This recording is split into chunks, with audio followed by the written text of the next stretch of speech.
ओम नमो भगवते वासुदेवाय नमः। पहला अध्याय। श्री ओम नमो भगवते वासुदेवाय वासुदेवेश्वराय आदि पुरुष अपरंपार अलेख पुरुषाय नमः।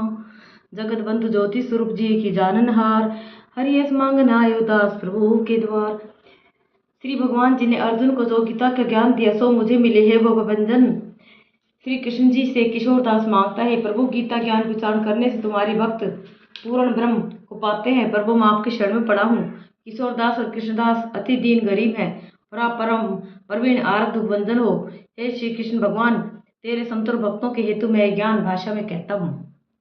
श्री गीता के ज्ञान की कथा प्रारंभ। पहला अध्याय। जब कौरव पांडव महाभारत के युद्ध को चले तब राजा धृतराष्ट्र ने कहा कि मैं भी युद्ध को देखने चलूंगा। तब श्री व्यास जी ने कहा, हे राजन, नेत्र के बिना क्या देखोगे? राजा धृतराष्ट्र ने कहा, देखूंगा नहीं तो शरण तो करूंगा। तब व्यास जी ने कहा, हे राजन, तेरा सारथी संजय जो कुछ महाभारत युद्ध की लीला कुरुक्षेत्र में होगी स्वयं बैठे शरण कराएगा। व्यास जी के मुख से वचन सुन संजय ने विनती करी, हे प्रभु, यहाँ हस्तिनापुर में बैठे कुरुक्षेत्र की लीला कैसे जानूंगा तथा राजा को किस भांति कहूंगा। तब व्यास जी ने संजय को यह वचन कहा, हे संजय, मेरी कृपा से तुझे यहाँ ही सब दिखाई देगा। व्यास जी कितना कहते ही संजय की दिव्य दृष्टि हो गई और बुद्धि भी दिव्य हो गई। अब आगे महाभारत का कौतुक कहते हैं, सो सुनो। 7 अक्षौणी सेना पांडवों की और 11 अक्षौणी सेना कौरवों की, ये दोनों सेनाएं कुरुक्षेत्र में जब एकत्रित हुई तब धृतराष्ट्र ने पूछा, हे संजय, धर्म के क्षेत्र कुरुक्षेत्र में युद्ध की इच्छा से एकत्रित हुए मेरे और पांडु के पुत्रों ने क्या किया?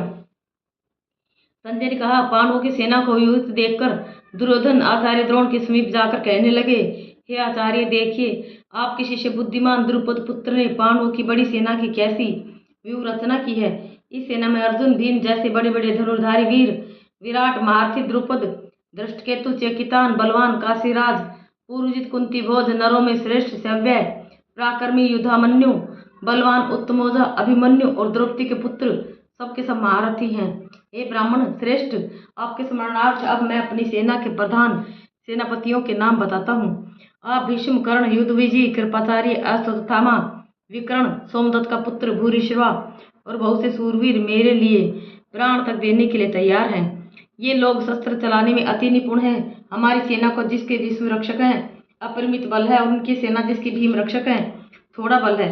अब आप सब अपने अपने मोर्चों पर सावधान रहकर सेनापति की रक्षा कीजिए।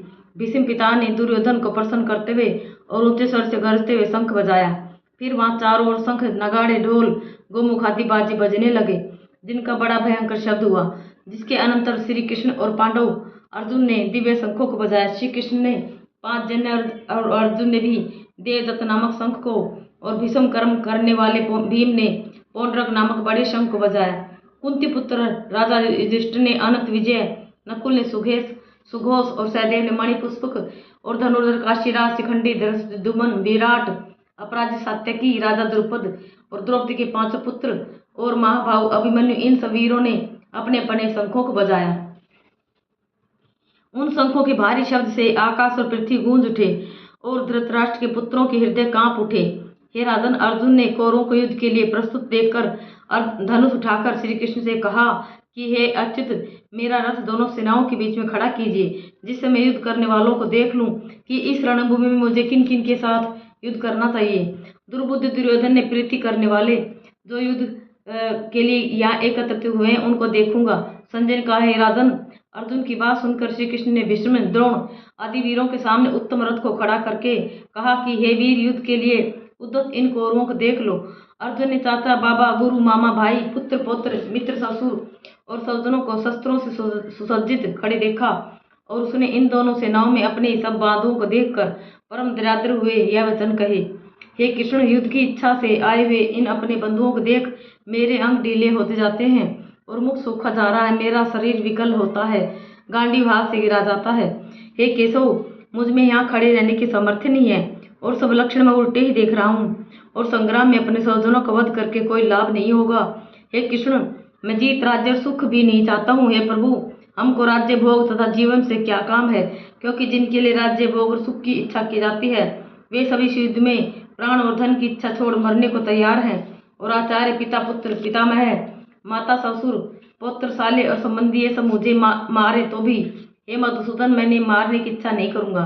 हे जनार्दन, त्रिलोकी के राज्य के लिए भी मैं इन्हें मारना नहीं चाहता, फिर इस पृथ्वी के राज्य के लिए तो कहना ही क्या। हे जनार्दन, धृतराष्ट्र के पुत्रों को मारकर हमारा क्या भला होगा, इसलिए हमें अपने भाई धृतराष्ट्र के पुत्रों को मारना अनुचित है। हे माधव, स्वजनों को मारकर क्या हम सुखी हो सकते हैं। ये सब लोभ के वशीभूत हैं और कुल के नाश करने तथा मित्रद्रोह करने में पाप को नहीं देखते। कुल नाश के दोष को जानते हुए भी हमको इस पातक से क्यों नहीं दूर रहना चाहिए।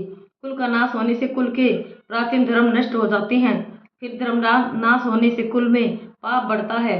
हे कृष्ण, पाप से कुल की स्त्रियां व्यभिचारिणी होती हैं, जिससे वर्ण संकर संतान उत्पन्न होती है। वह वर्ण संकर जिन पुरुषों ने कुल को नष्ट किया है उनको तथा उस कुल को नरक में पहुंचाते हैं, क्योंकि श्राद्ध तर्पण आदि बंद हो जाते हैं।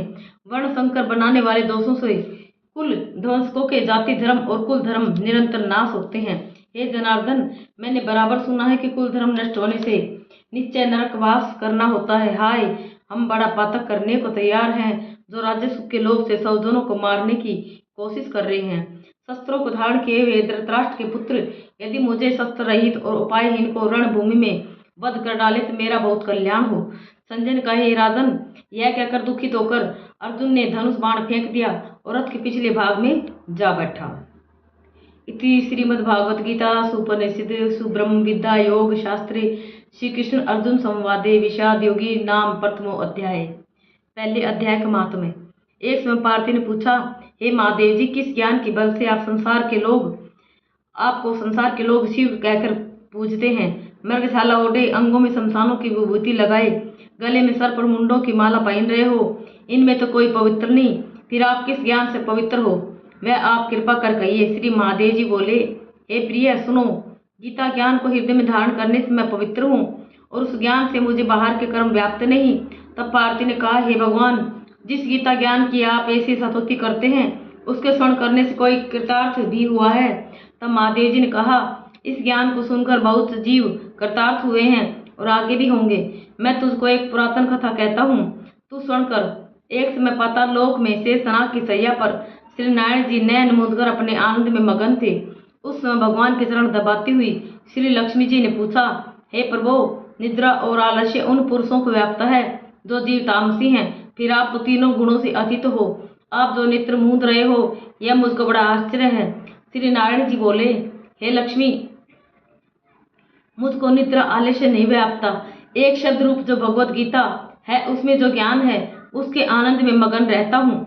जैसे 24 अवतार मेरे आकार रूप हैं, तैसे यह गीता शब्द रूप अवतार है। इस गीता में यह अंग है, 5 अध्याय मेरा मुख है, 5 अध्याय मेरी भुजा है, 11वां अध्याय मेरा हृदय है और मन है, 16वां अध्याय मेरा उदर है, 17वां अध्याय मेरी जंघा है, 18वां अध्याय मेरे चरण हैं। सब गीता के जो श्लोक हैं सो मेरी नाड़ियां हैं और जो गीता के अक्षर हैं सो मेरे रोम हैं। ऐसा जो मेरा शब्द रूपी गीता ज्ञान है, जिसके अर्थ मैं हृदय में विचारता हूँ और बहुत आनंद को प्राप्त होता हूँ। श्री नारायण जी ने कहा, हे लक्ष्मी, गीता ज्ञान को सुनकर बहुत जीव कृतार्थ हुए हैं, सो तू सुन। शूद्रवर्ण एक प्राणी था जो चंडालों के कर्म करता था और तेल लवण का व्यापार करता था। उसने बकरी पाली। एक दिन वह बकरी चराने को वन को गया, वृक्षों के पत्ते तोड़ने लगा। वहां सर्प ने उसे डस लिया, जिससे तत्काल उसके प्राण निकल गए। मरकर उसने बहुत नरक भोगे। फिर बैल का जन्म पाया। उस बैल को भिक्षुक ने मोल ले लिया। वह भिक्षुक उस पर चढ़कर सारा दिन मांगता फिरे और जो कुछ भी भिक्षा मांग कर लावे वह कुटुंब के साथ मिलकर खावे। वह बैल सारी रात द्वार पर बंधा रहे, उसके खाने पीने की भी खबर ना लेवे, कुछ थोड़ा सा भूसा उसके आगे डाल देवे। जब दिन चढ़े फिर बैल पर चढ़कर मांगता फिरे।